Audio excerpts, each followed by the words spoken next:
అప్పుడు తను అంటుంది, మీరు ఒక స్కూల్లో ట్రైనింగ్ తీసుకోవాలి. అప్పుడు నార్ అంటాడు, నాకదంతా తెలుసు, ఇంకా నేను ప్రతి స్కూల్లో ఆల్రెడీ ట్రైనింగ్ చేసి వచ్చిన.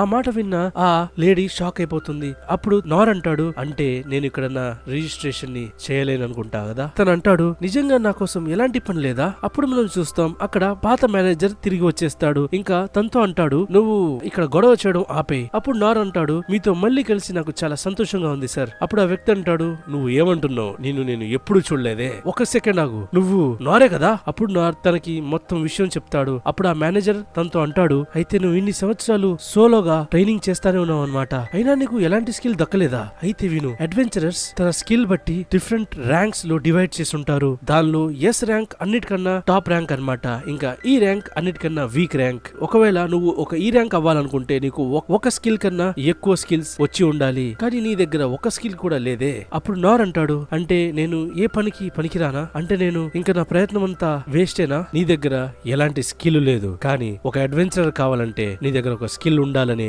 రూల్ లేదు. అసలు చెప్పాలంటే ఈ ర్యాంక్ కింద కూడా ఒక ర్యాంక్ ఉంటుంది, దాన్ని మేము ఎఫ్ ర్యాంక్ అంటాం. దాని గురించి అసలు ఎవరికి తెలియదు, కానీ దానిలో కూడా ఒక కండిషన్ ఉంది. దానిలో నువ్వు ఎలాంటి మాన్స్టర్ తో ఫైట్ చేయకూడదు, ఇంకా సిటీలో కూడా నువ్వు మెటీరియల్స్ ని కలెక్ట్ చేయలేవు. నువ్వు ఈ ర్యాంక్ తో కేవలం ఇక్కడ సొసైటీలో ప్రతి ఒక్కరికి హెల్ప్ చేయగలవు మాత్రమే. నాకు తెలిసి ఎవడు కూడా అలాంటి చిల్లర పనులు ఎవడు చేయడు. అప్పుడు నార్ అంటాడు, ఇదంతా నాకు అసలు పట్టదు, మీరు ముందు నా పేరుని రిజిస్టర్ చేసేయండి ప్లీజ్. అప్పుడు మేనేజర్ నార్ కి తన ఎఫ్ ర్యాంక్ అడ్వెంచర్ లైసెన్స్ ని ఇస్తాడు. దాంతో నార్ చాలా హ్యాపీగా అయిపోతాడు. ఇంకా మనం చూస్తాం తన దగ్గర ఉన్న చిన్న చిన్న స్కిల్స్ తో తను అక్కడ ఉన్న వాళ్ళందరికీ హెల్ప్ చేస్తా ఉంటాడు. ఇంకా మనం చూస్తాం తను అక్కడ బరువులు మోస్తా ఉంటాడు, లేకపోతే ఎవడైనా తప్పిపోయిన పిల్లిని వెతుకుతా ఉంటాడు, ఇంకా చిన్న చిన్న హెల్ప్ చేస్తా ఉంటాడు. ఇంకా ఆఖరికి తను డ్రైనేజ్ కూడా క్లీన్ చేస్తా ఉంటాడు. ఇంకా మనం చూస్తాం నార్ ఆ చిన్న చిన్న పనులతో పాటు తన ట్రైనింగ్ కూడా చేస్తా ఉంటాడు. ఇంకా అనుకుంటాడు, నా కోరిక నేను ఒక అడ్వెంచర్ గా అవ్వాలని, ఇంకా ప్రజలకి నేను హెల్ప్ చేయాలని. ఇంకా ఇప్పుడు నా